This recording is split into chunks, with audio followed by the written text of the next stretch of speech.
Hello students of Prep, and welcome to Access Prep Video News Magazine, Middle School Edition. I'm Lucas. And I'm Emma. Today we are bringing you some stories happening this month at Prep. Captured Sparks. This blockbusting event took place on Thursday the 12th in our theater.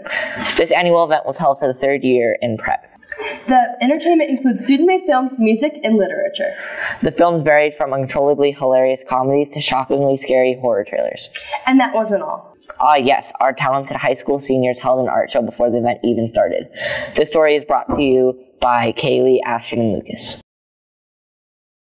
Captured Sparks, an annual film and literary magazine festival, celebrated its third year at Prep. The program consisted of music by jazz band and students, poems and short films written and produced by Mr. Shepke's film classes that entertained all the guests that came.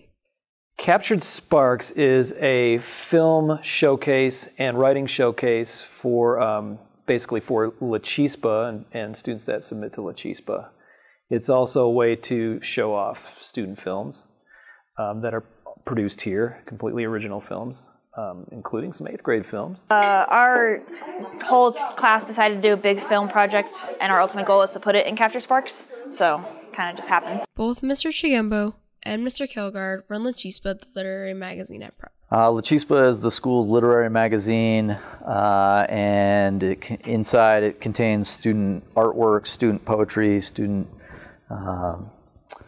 short stories, essays, all that kind of stuff. Anything creative that happens during the year, we try to get into this magazine or book that we put out at the end of the year. I got involved in La Chispa during my sophomore year of high school.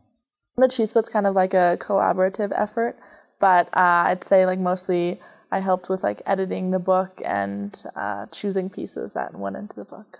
The audience seemed to love Capture Sparks and all of the events that were in the show. I guess the videos. I was fairly impressed by the public service announcement videos. I thought they were good. Everyone who attended Capture Sparks enjoyed the show, and we hope to see many more successful shows in the future. We're certainly fine here. Get it, fine arts. That was a bad joke. Moving on to our next story, the tradition of Earth Day. This tradition has been at Prep for many years and has been evolving ever since. This story is being covered by Jake, Hannah, and Emma. Earth Day was originally invented to raise awareness for the planet. Over 20 million people participated in the first official Earth Day.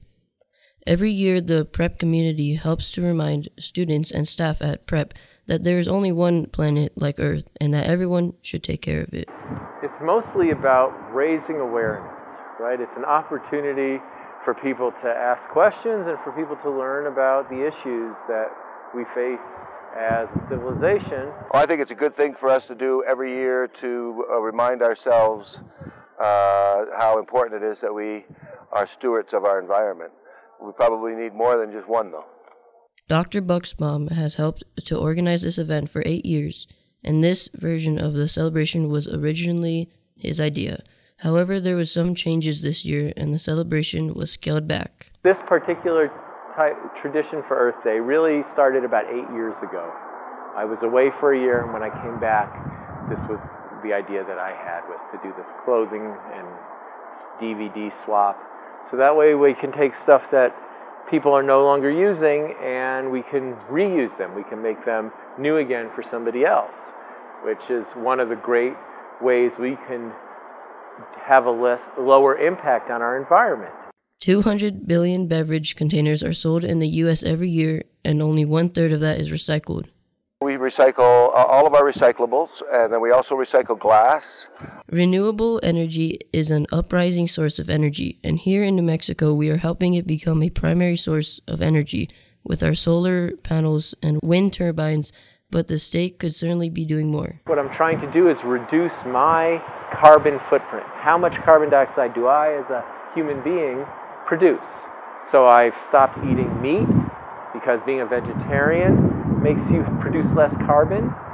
The Prep community is patiently waiting and are looking forward to the activities at next year's Earth Day.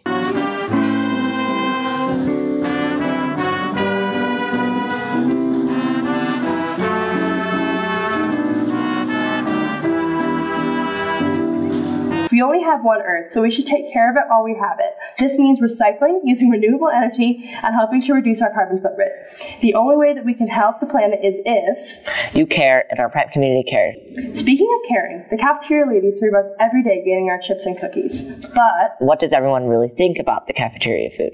It seems decently popular because the lines are always out the door. That is the real question, documented by Xavier, Garrett B, and Garrett H. Here at Sandia Prep, students have the opportunity to buy their food in the cafeteria in the morning, during lunch, and at breaks. All food in the cafeteria range from $1 to $6.50, but many of the items are the same price. Recently, students have been wondering about the salads being as expensive as specials, while the pizzas remain at a steady $2.50. Yeah, they should be definitely less expensive, you know, because I like the salad. I've never really gotten a salad, but that sounds ridiculous that something like that costs as much as the special. I think some things are a little bit overpriced, but for the most part, everything's about where it should be.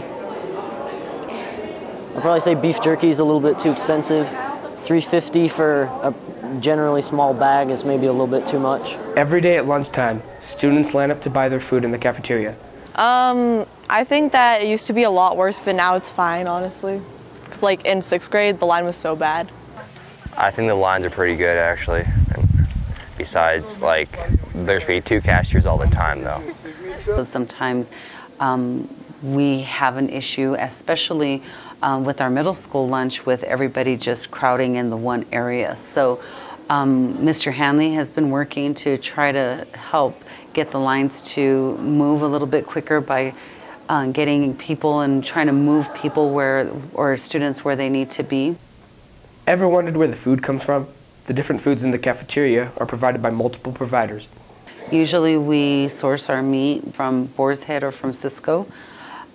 We also would source out our produce. So we get some of our produce, like our lettuce, from Cisco. We would get other produce maybe from like Sprouts or Costco or the fruit basket. Though there may be some problems with the cafeteria and the lunch line, the staff and Andy Gonzalez are working to fix it every day. Thank you from Prep Community for serving them daily. But what about Prep's new writing center? You mean the cozy new room in the 200 building? Yeah, that one. Isn't it aesthetically pleasing? Matt, Caitlin, and Lincoln bring you this story. The Writing Center is designed to be a nice, comfortable, calm place to do work. It is open for 9th to 12th graders. It is not fully up and running, but students can go in and work. The Writing Center will be staffed by other teachers when it is fully open.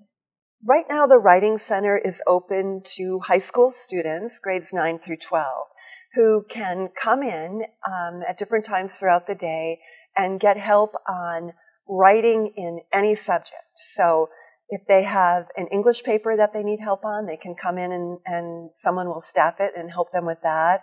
If it's a history or research paper, if it's a science lab, right? Anything like that. This year, it's being staffed on a voluntary basis by members of the English department. So we will come in during a prep period that we have, maybe during lunch, sometimes even after school. At the moment, it's not up and running enough yet. I don't think enough students really know about it and are using it. But I think the longer it's here, the more kids will start to go. There's no one else in here, and it's like a nice, quiet space to just work on writing. I don't really have anyone else in my free, but I've told my friends to use it and stuff. The Writing Center is in its beginning stages, but next year they hope to have more and more students come in. Just having a place where kids can go and they know they can get help with their writing if they need it. And that's, you know, everything from looking at content, right? Maybe an essay needs more depth and we can help steer the student in the right direction. We decided that we needed it because we know that students sometimes need help with their essays, with editing them, with developing the ideas. And we wanted it to include not just English students, but if you have a paper due in history or you have a lab report in science and you just have questions about how to do writing. I just needed a place to just work on like papers and homework and stuff. It's like a nice, quiet space to just work on writing. Next year, we hope that it's a little bit more formal in terms of the hours. But it's open to any upper school student, and they can just drop in, providing the center is open. The Writing Center should be open to everyone who wishes to advance in their level of writing. Why don't you guys check it out for yourself? If you're a high schooler, you should stop by and see if it's right for you.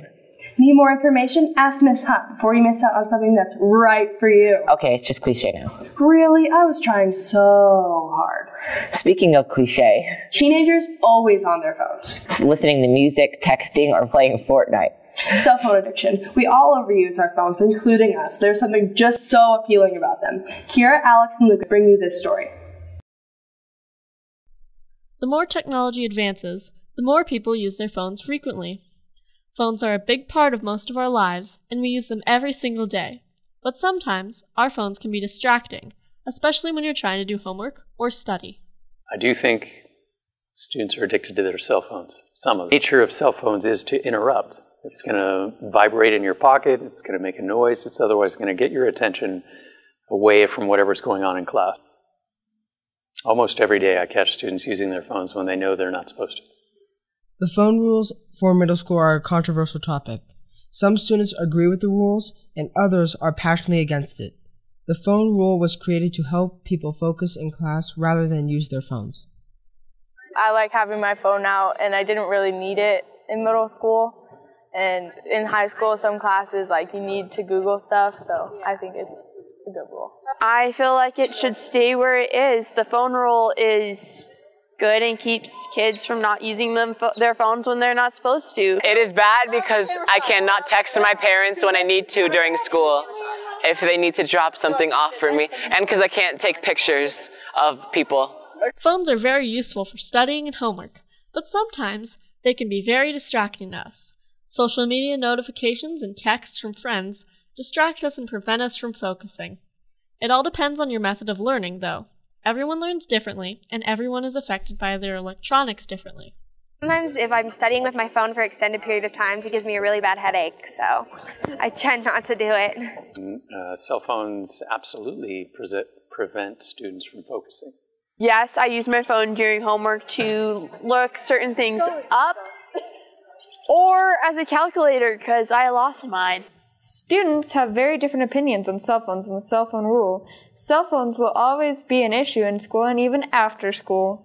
This has been a problem brought to our attention more than once, but it never seems to stop. Because something new becomes the trend and everybody gets addicted to playing or watching. As people continue to battle this problem with phones, think about it. Until our next coverage. I'm Emma. And I'm Lucas. This week we gave you coverage on the upcoming filmmakers, musicians, and writers. Saving our planet. The new Writing Center and the Fortnite addiction. Thanks for watching, and we'll see you next time on Access Prep.